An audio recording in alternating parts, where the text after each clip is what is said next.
โค้งเขตการเมืองหับฟังการปะทะกะถาวันสร้างต่างพรรคประชาชนปฏิวัติลาวครบรอบ70 ปี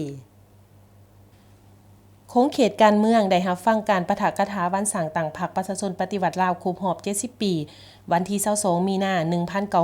1955หาวันที่22มีนา2025ขึ้นในวันที่19พฤษภาคม2025นี้อยู่ที่สโมสรหลัก4ของแขวงโดยการเข้าร่วมและปะทะกะถาของสหายสุปานีสิริปุญโญคณะประจำพรรคแขวงหัวหน้าคณะโฆษณาอุปมแขวงจำปาสักมีบรรดาสหายคณะ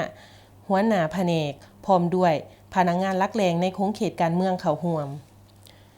สหายสุปนีสิริปุญโญคณะประจำพรรคแขวงหัวหน้าคณะโฆษณาอุปมแขวงจำปาสักได้ยกให้เห็นขบวนวิวาทแห่งการกำเนิดของพรรคประชาชนปฏิวัติลาว70 ปีแห่งการสีนำพาของพรรคประชาชนปฏิวัติลาวและเสริมขยายมูลเสือของพรรคประชาชนปฏิวัติลาวตลอดระยะเวลา70 ปี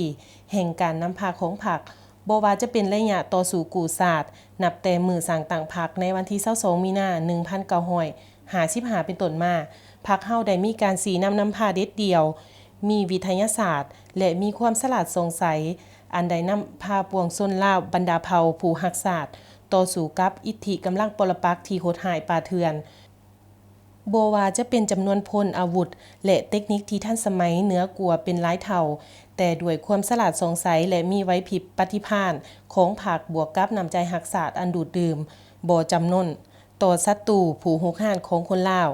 และช่วยเหลือของเพื่อนมิตรสากลที่ก้าวหน้าพรรคประชาชนลาวในเมื่อก่อนก็คือพรรคประชาชนปฏิวัติลาวในปัจจุบันจึงสามารถนำพาปวงชนลาวปลดปล่อยชาติและประกาศเอกราชเป็นอธิปไตยของตน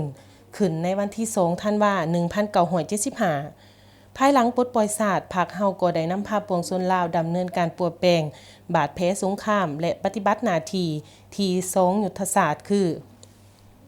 ปกปักรักษาและสร้างสาพัฒนาประเทศชาติให้มั่นคงและสิวิไล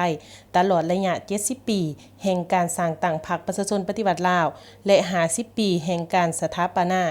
สาธารณรัฐประชาธิปไตยประชาชนลาวพรรคเฮาได้มีผลงานอันยิ่งใหญ่และมหาศาลเป็นต้นแม่นด้านการเมืองสามารถปกปักรักษาเอกราชและพื้นแผ่นดิน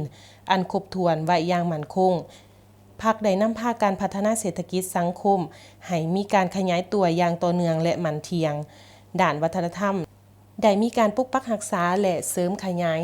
สาธารณรัฐประชาธิปไตยประชาชนลาวได้มีบทบาทและใบหน้าใหม่ในเวทีสากลประกอบส่วนให้แก่การพัฒนาอยู่ภาคพื้นและในโลกการปะทะกะถาวันสำคัญดังกล่าวแม่นเพื่อทบทวนคืนมูลเสือและชัยชนะอันยิ่งใหญ่ของการปฏิวัติโดยภายใต้การนำพาสีนำของพรรคประชาชนปฏิวัติลาวตลอดระยะ70 ปีผ่านมาเพื่อเป็นการโฆษณาศึกษาอบรมให้พนักงานสมาชิกพรรคของเขตการเมืองได้รับรู้